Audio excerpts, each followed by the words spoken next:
Anong nakita niyong pagbuyan niyang? Anong pagbuyan niyang? Salita ba yan ng mga... Ver Castro, mag-vlogger ka na lang. Anong pagbuyan niyang? Ano ba yan?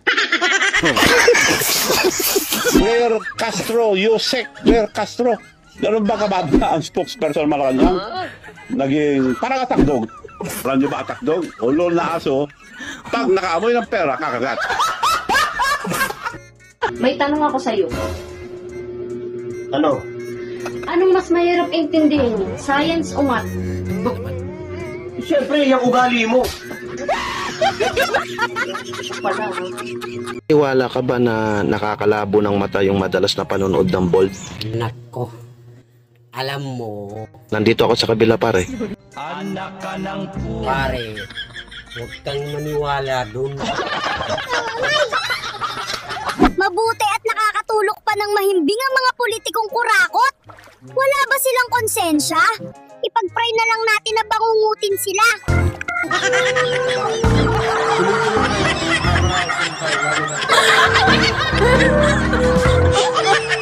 Inday Sara, nagserbisyo para sa taong bayan. At si Bangag naman, nagserbisyo para limasin ang kaba ng bayan. Chronic understanding and abuse of discretion. Mga kababayan, hayaan niyo po akong imbestigahan natin ang aking sarili.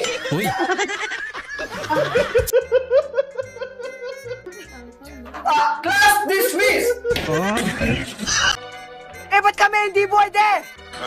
Wala akong ginagawang masama! Akala mo lang wala! Pero meron! Meron! Meron!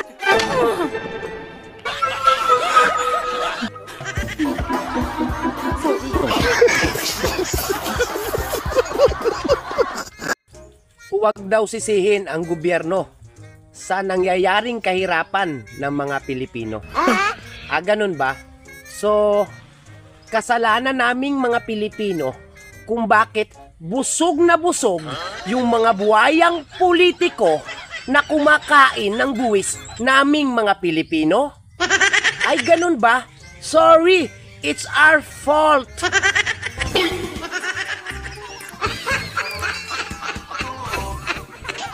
Ombudsman ba pwede mag-imbestiga? Ay, sagot.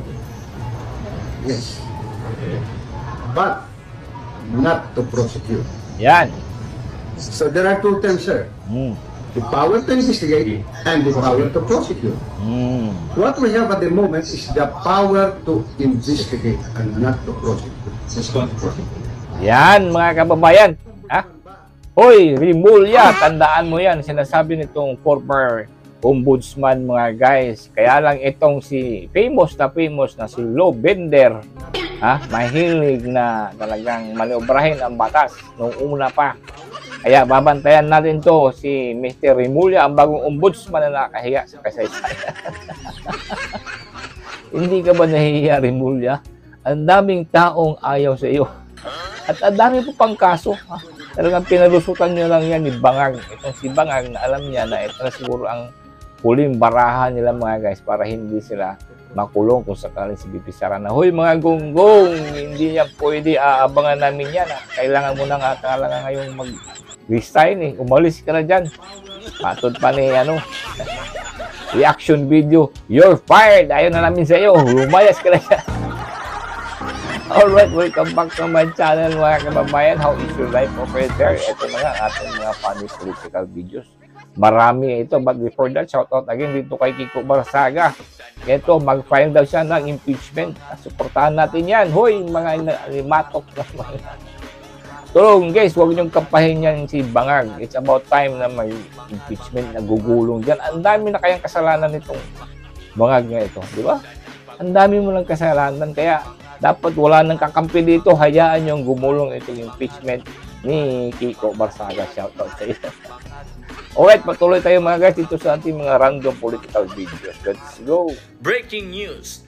Senator Erwin Tulfo magsisilbing acting chairman ng Blue Ribbon Committee ayon kay Senate President Soto. Anak ng tipaklong yan, tropa. Dalawa na yung bendalo ang inappoint. Una sa ombudsman, ngayon dito naman sa Blue Ribbon Committee. Ano ba to? Nagiging Blue Ribbon Committee? Dapat ang ina-appoint dito yung mga taong marurunong, yung mga taong matatapang, yung mga taong hindi natatakot kahit sino. Hindi yung marunong kang magbendalo. Pilit nila na si Boying maging ombudsman para ipakulong si VP Inday Sara bago mag-2027. At hindi lang si Inday Sara, kundi lahat ng mga Duterte, kaalyado ng mga Duterte, baka pati ako. Yan ay sa gitna ng paghihirap ng mga Pilipinong binabaha ng tubig, ng korupsyon at ng kawalang aksyon. Wala pang nakukulong sa flood control Ilang nga, mag-isang buwan na ba yung investigasyon? Ang dami ebidensya, wala pa nakukulong? Alright, yes!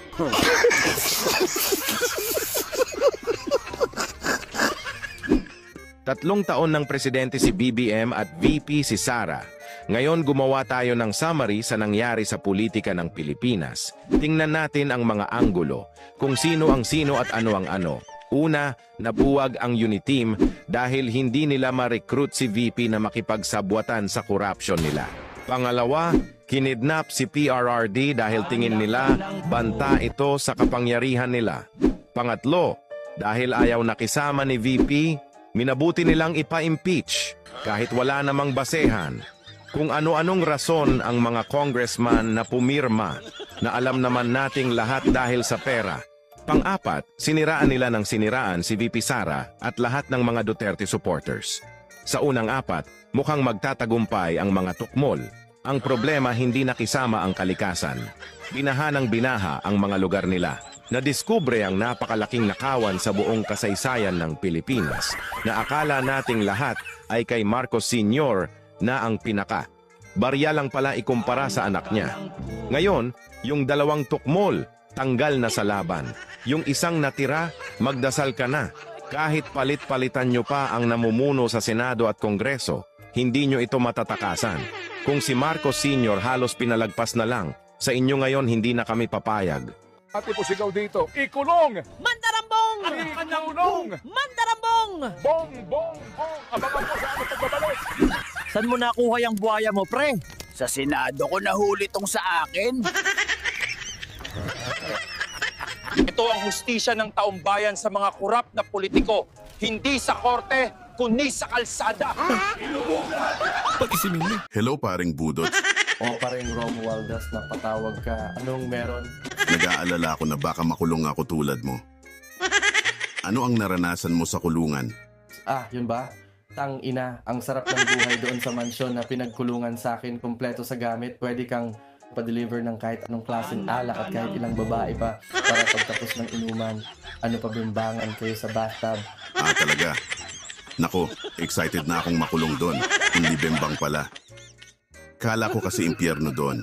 At pwede ka rin lumabas minsan sa mansyon na yon. Basta gabi lang. Maraming salamat, paring Budot. Tuloy-tuloy na ito.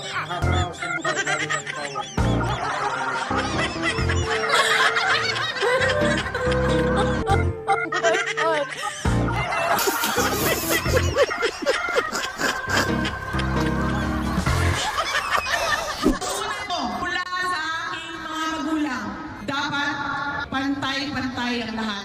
Walang mayaman, walang mahirap, walang babae, walang lalaki, walang bata, walang matanda. Lahat tayo ay Pilipino.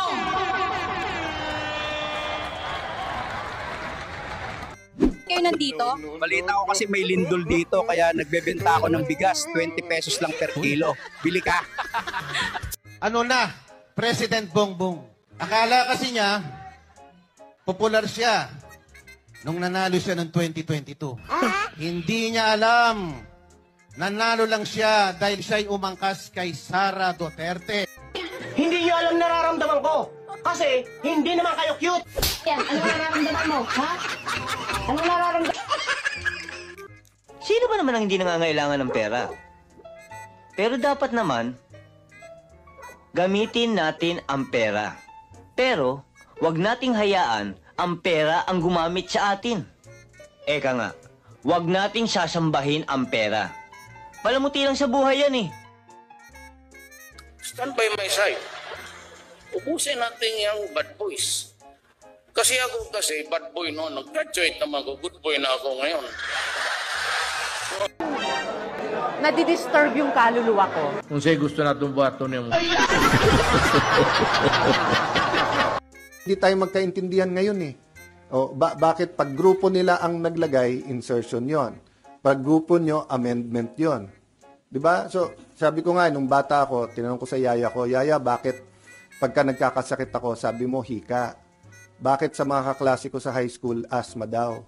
O, sabi nung yaya ko, kasi mayaman yung mga kaklase mo. Pag mahirap, hika yan. Pag mayaman, asthma yan. So, bakit kapag kasi Risa, amendment yan, hindi insertion? O, pag iba, insertion yan. So, how can we have a national dialogue kung ganon, di ba? Malabas tuloy, Senator Risa Ontiveros, na hindi susulong mo ang taong bayan, kundi ang personal mong interes at ang grupo mong bayan at ang lahat ng mga aktivista. So nakakahiya ka. Bakit ang tahimik mo ngayon? Parang hindi ka makabasag baso sa mga ginagawa mo sa pag-imbestiga sa tunay na salarin, sa flood control o sino sa likod nito. Dahil, bakit hindi mo kaya ipaliwanag niyan? Bakit hindi mo kasuhan ng libel yan si Antonita Taberna o si Katuning? Dahil naglabas mismo ng mga listahan na ang sabi mo ay hindi totoo from the start na wala kang insertions, wala kang budget mismo sa flood control. Ayan ang mga listahan. Paano mo naman kami makakumbinsi niyan? Nakakabingi ang iyong pananahimik. Senator Risa Ontiveros, nakakahiya ka. Kala ko wak-wak ang itsura. Ayan, very nice, very nice. Alright mga kababayan, sabi nila, ang mga Pilipino daw, nabubugok na daw dahil ito sa mga AI. Hoy mga gonggong, mas real talk pa itong mga AI kaysa mga pinagsasabi nitong mga politiko. Di ba? Ayo, anong pinagsasabi nyo? Sir ko, balintong ngayong mga pinagsasabi nyo, mga kawatan kayong politiko kayo. Tapos sasabihin nyo fake news or hindi magandang impormasyon itong mga AI. Mga gonggong, itong mga AI, mas real talk pa. Real talk at sa real issue. At katotohanan ng mga nasasabi dito sa AI. Kaya nga natin sinishare ito mga guys.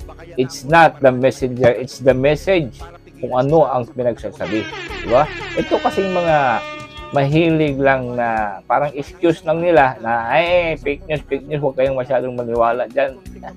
Hindi nila alam mga guys na very informative itong mga AI dahil ang gumagawa dito ay mga matatalino. Kaya shout out sa inyo lahat dyan. Diba? Huwag nyo kaming lukuhin, buong bangag. It's about time na bumaba ka na dyan. Hindi mo ba napansin sa mga memes? Puro na pag-recite sa iyo. Pagbukas mo lang kahit anong platform. Puro memes na palayasin ka na talaga dyan dapat.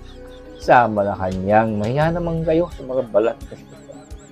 Alright, thank you for watching mga guys. And again, God bless you all. Ano po ang masasabi ninyo sa pagtatalaga ni BBM kay Remulla bilang ombudsman? Para sa akin, halatang-halata namang politically motivated yan. Baka yan na ang huling paraan ng administrasyong BBM para pigilan si Sara sa pagtakbo sa 2028 dahil hindi nila siya ma-impeach. Isipin ginawa nilang ombudsman ang isang tao na ang anak ay nasangkot sa kaso ng droga na mayroon ding conflict of interest dahil ang isa pang anak ay kongresista. At ang pinakamatindi pa, nag-yes sir pa siya sa bend the law ni Tulfo.